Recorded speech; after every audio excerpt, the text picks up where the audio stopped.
I'd love to, get somebody on Brett Favre because I definitely have some strong feelings about Brett Favre. Um, you know, Here's what I can envision is going to happen with Brett. Frankie, are you listening out there? I know you got a little bit of, you know, sports following in you, but everybody's bashing on this guy. Why can't he make up his mind? Why does he have to hold these teams hostage? Well, why is it your business? Okay, the guy's played 285 consecutive games. He's 40 years old. Okay, I think he knows what he's doing. All right, and he's still playing at a very high level. He had one of his best seasons ever last year. He plays hurt more than any other quarterback. And the thing is, guys like that, they are warriors. Brett Favre is a warrior. He doesn't come out of games.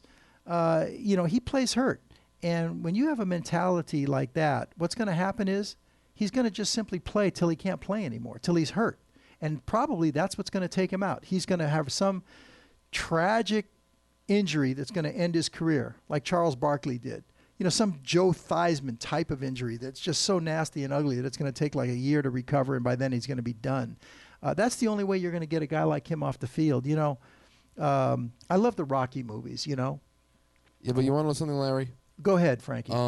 Here's the thing. Here's the thing that I don't like. All right. I'm a Brett Favre fan. I'm a supporter, but you could say, you can make the point that he is one of the best at what he does.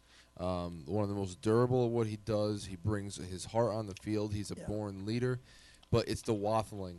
It's the not being able to make a decision. It's holding this team and a franchise out on a limb, not knowing if they're going to have a legitimate shot at making a run or if they're going to put a talented team in the hands of Tavares Jackson.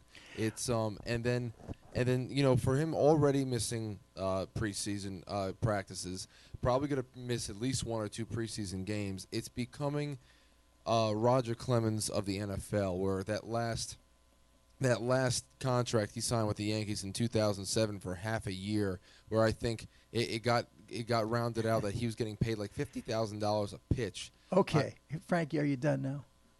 Hell, I'm getting pissed off here now. I don't know. Wait. Listen. Well, Larry, one last thing before I let you take over. Did you see the contract that they offered him today? Was it $16 million a year? 16 guaranteed, but it's 20 with incentives. That's how desperate. They don't want this to be Tavares Jackson's team. Okay, go ahead. All right. Well, first of all, let's take the money off the table, because anytime you introduce money into the conversation, all I hear is jealousy, Frankie. Sorry. Let it go, okay? You're not in the NFL. Get over it. All right. Now, here's the thing, okay? You say he's waffling.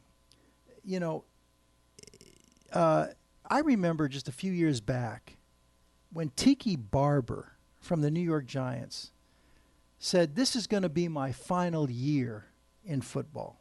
This is it." And he's playing out his final season, okay? Now, to me, that was a curse to the Giants. And I'm not a Giants fan, really. I do like Eli, but I'm not a Giants fan whatsoever. But I can't tell you what a punk thing that is, okay? Football, this is not the NBA. This is not baseball, okay? In the NBA, when you retire, you say, "This is going to be my final year." And Kareem Abdul-Jabbar goes around to these cities for the last time, and they bring out the rocking chairs and the gifts everywhere he goes, and Larry Bird. And, you can do that in basketball, and you can orchestrate your own retirement, okay? You can do the same thing in baseball, and you can have a farewell tour around the league and go out on your own terms and all that stuff, okay? This is football, okay? Football is a collision sport.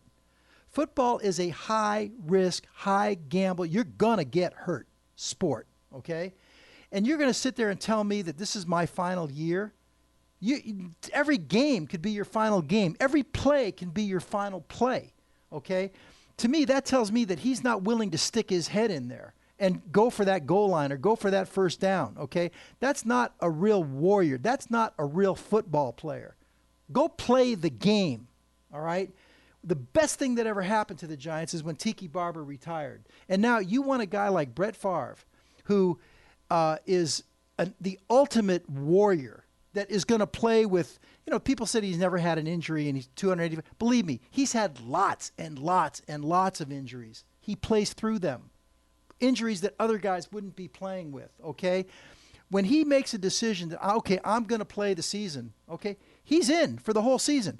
You know, look at John Elway. Now, John Elway, don't get this wrong. Don't get it twisted. I am the biggest John Elway fan you're ever going to find. John Elway is my number one quarterback of all time. If you could say, who would you take over anybody, I'm taking John Elway. I love the way he threw the ball. He was not a quick release guy like Dan Marino. He was a plant and fire kind of guy. That's the way I threw the ball. I love John Elway. 3rd and 10, he'd roll out, he'd pull it down, break your back with a 15-yard run. 3rd and 15, he'd pull it down and run for 17. John Elway was as good as they come, and I'm so happy for him that in his final 2 years he got those 2 Super Bowls. But let me tell you something. As much as I love Elway, and he is the best of all time, when he retired, he had more in the tank, okay? He could have played another season. I understand that the recovery period from week to week at that age takes a little longer. It takes 2 weeks. And the fact that you have to play every Sunday is very difficult when you start getting up around 37, 38, 39 years old. And that's what's tough for Brett Favre. And John Elway, even though he knew he had more in the tank, he didn't want to make that commitment for the whole season. He even said, if I can play every other week, because the last few games of that last season of his, they had Bubby Brister. They had my boy Bubby backing him up, and they already had the playoff cinched. Bubby was coming in every other week. He said, if I could play a season like that, I would have played another year. But that's not fair to the team. He couldn't do it. So now Brett Favre is going through the same thing. But Brett Favre is not orchestrating his retirement like Tiki Barber. He's not going out with more in the tank. He just had one of his best seasons. He's probably going to play, okay? But it's an all or nothing commitment. Every game may be your last game. Remember Rocky, the movie Rocky, when Apollo Creed came to him and said, hey, Rock, you know, when you give it up, the noise, the cheers, they're all gone, but we're warriors, okay? And ultimately, Apollo Creed got killed in the ring, the way he probably would have wanted it. It doesn't go away. I don't care if you become 60 years old. It's still in you. You're a warrior. That's what Brett Favre is. He's not waffling, okay? He's struggling with, do I stay or do I go? He wants to keep playing, man.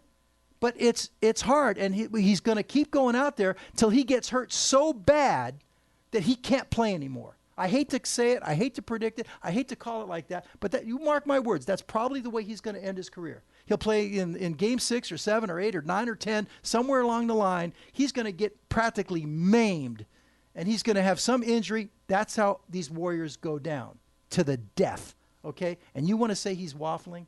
I'm not buying it. And he's earned the right, you know, to play this way. If he couldn't do it anymore, no one has a gun to the Vikings' head to go from $13 million to up it to $16. Hey, if you're saying he's doing it as a waffling or a gamesmanship to get more money, well, then so be it. Well, why do you care? Let him get a few more dollars. What the hell? Well, you know, that's the life that we've chosen. He's made it. God bless him. I couldn't play at that level, and neither could you. He's doing it. Leave him alone. All right, that's it. I'm done. What do we got? Do we got a caller yet?